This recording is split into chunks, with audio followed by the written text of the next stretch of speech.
All right, welcome back to our FAM small group experience. You know, we're talking about family this week, and that was what the message focused on. I've just been thinking about, for me growing up, a child of the 80s, there was a lot of stuff on TV that kind of made an impression. Like really young, it was shows like The Brady Bunch, right? And then I remember shows like Full House and Growing Pains and Married with Children and Silver Spoons and Full House. And there were all these shows that really, at the core, were about family. And all of these families were kind of crazy. None of them were perfect. They all had weird stuff going on, something funky going on, but there were brothers and sisters and moms and dads and all the shenanigans that ensued. And sometimes it was funny and sometimes it was sad, but it was a dominant theme that family was something that even the shows were about. And there's been a bit of a drift, I'd say, in terms of what people are watching and being entertained by these days, and it seems to be less about that. But I appreciate that from my season as a younger person, I grew up with shows like that kind of made an impression on me. That there's a place for all kinds of different family situations and for laughter and for working on problems, and to have an expectation that things probably wouldn't be perfect in a family, but that there could be a togetherness that could be achieved. And in my own experience, now with a family of 22 years of my own, and you probably recognize this too, for a family to really grow, it takes intentionality. It takes effort. It takes actually having a vision for the good that can come in and through a family and deciding to go for it. It takes actually establishing some values that you want to live into as a family and then pursuing those things. It takes at the core treasuring and valuing each other, not treating each other as common or taking each other for granted, but making the effort. In the message on Sunday, we made the case for grace being the very best foundation for a healthy family. And it really is. Grace is the very best foundation for a healthy and growing family. And grace is a great word. It's easy to write down. It's easy to say out loud. But to live grace out, that can be hard work sometimes. You know why? Because to actually live into grace and build grace into the foundation of our families, what we've got to do is go to war. That's right, individually, privately, personally, we've got to go to war against the sinful nature, against selfishness, against demonic incitement to be self-focused. To really bring grace as a foundation, we've got to grow individually at living out what God has for us and calls us into and is revealed in Galatians chapter 5. All of it, but in particular, right now, Galatians 5:13-15. God's word says in Galatians 5:13, you, my brothers and sisters, you were called to be free, but don't use your freedom to indulge the flesh. Rather, serve one another humbly in love. For the entire law is fulfilled in keeping this one command, love your neighbor as yourself. That if you bite and devour each other, watch out or you'll be destroyed by each other. Oh man, can I just tell you that the family is one of the places where we sometimes let our guard down. And I don't mean it necessarily in a good way. I mean, we let our guard down against what the enemy would try to provoke in our flesh. And in letting our guard down, we do end up doing exactly what you read about in Galatians 5:15, biting and devouring. But the solution, the antidote, is the grace of God and the freedom that we're actually made for in Christ. I think there's a pathway that's revealed here in Galatians 5:13 for all of our relationships, but in particular our family relationships. There's a pathway that we can see laid out here, and the pathway is the freedom that we have in Jesus. That freedom that you have in Jesus is something that it provides the way forward for you to actually live in and bring in the grace of God to your family. And so the key takeaway for our time together today is simply this. It's a declaration. I bring grace into my family by loving and serving them faithfully. I'm going to say it again. I bring grace into my family by loving and serving them faithfully. I would ask you to actually say this with me one time. I want you to just say it with me. Go. I bring grace into my family by loving and serving them faithfully. I think of this statement as an OS upgrade. And if you can get this into your spirit, that's what you're there for. To bring grace into your family by loving and serving them faithfully. Amen. That is where the flourishing is really going to rise. So do it. Live into it. Let me share with you 5 strategies for bringing grace in real time into your family. Just write them down. Maybe one of them is the one that you need to put into practice more than all the rest.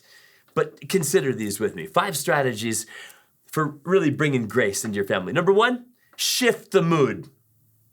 Shift the mood. Here's what I mean. All of us, at least most of us, we have other stuff that we're doing all day long, out and about with our work and in our business, or with our kids at home. And then there's this moment where the coming together happens again. And if we're not on it, we can carry the mood of some of the hard things, the difficult things, or just the tiredness into that incredibly important time of coming together. I just want to say, you have power. You are powerful, and you are powerful enough to shift the mood in your own heart. Shift the mood. Here's what it looks like to shift the mood.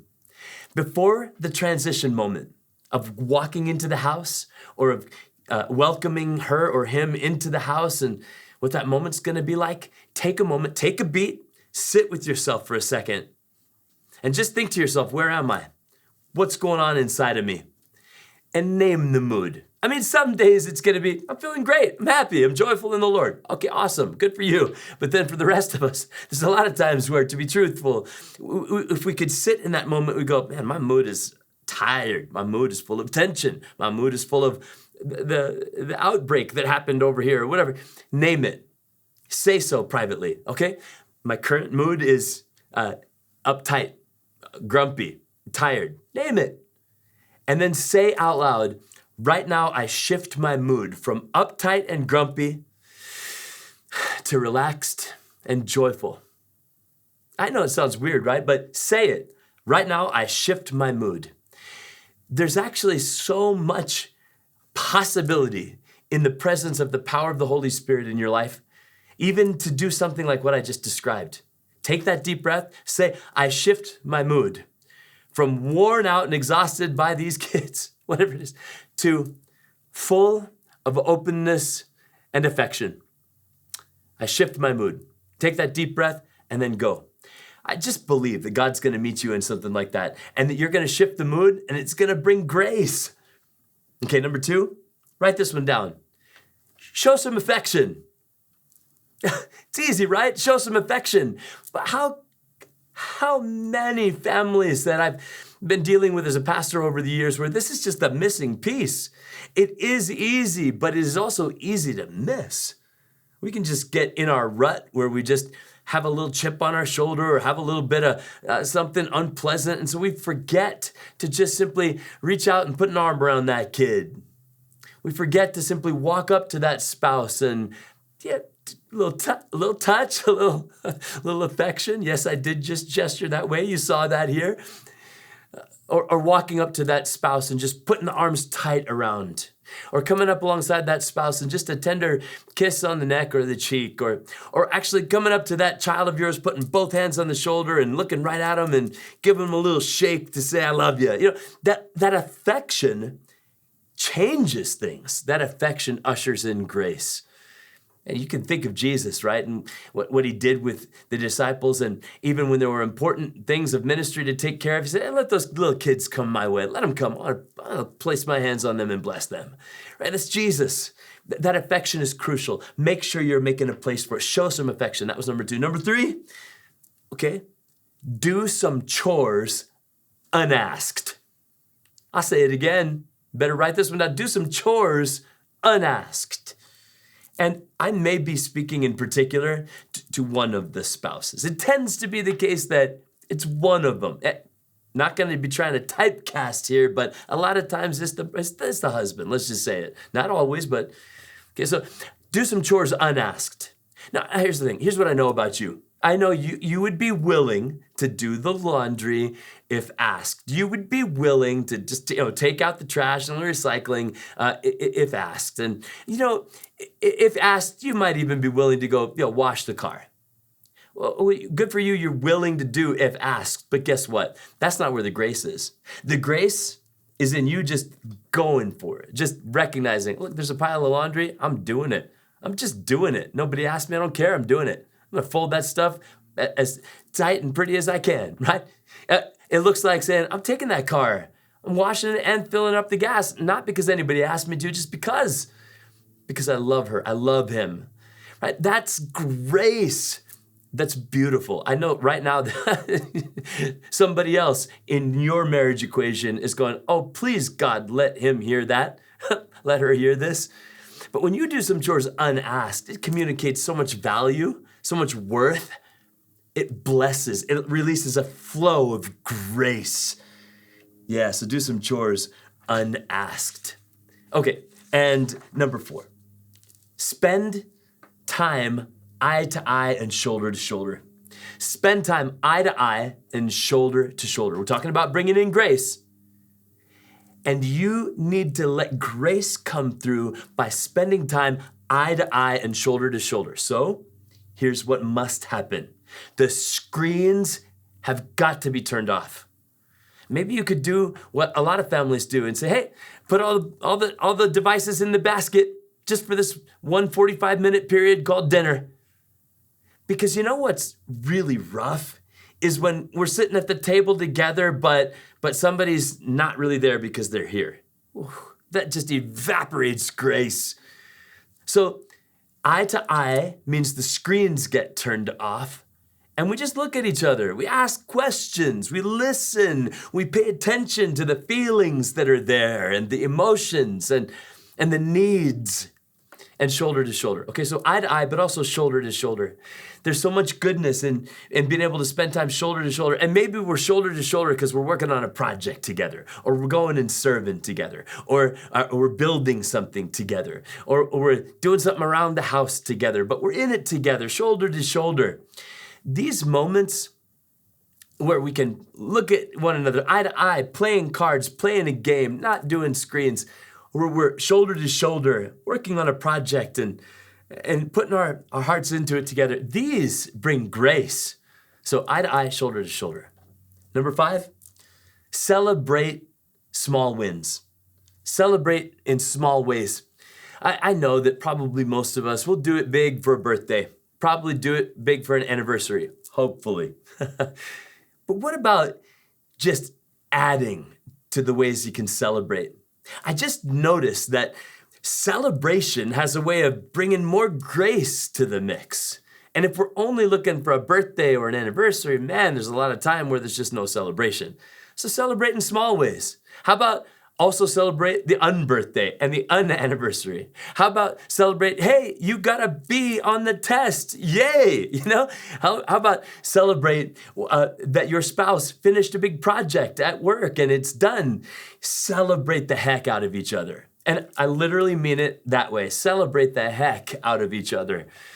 Celebration has a way of bringing more grace, and that pushes back some heck. So celebrate in some small ways. Well, we've established a key takeaway for today, and it's simply this declaration that I bring grace to my family by loving and serving them faithfully. I hope that you will live it out. So let's take some time now to get into it, to hash it up a little bit more. And fam, let's talk about it.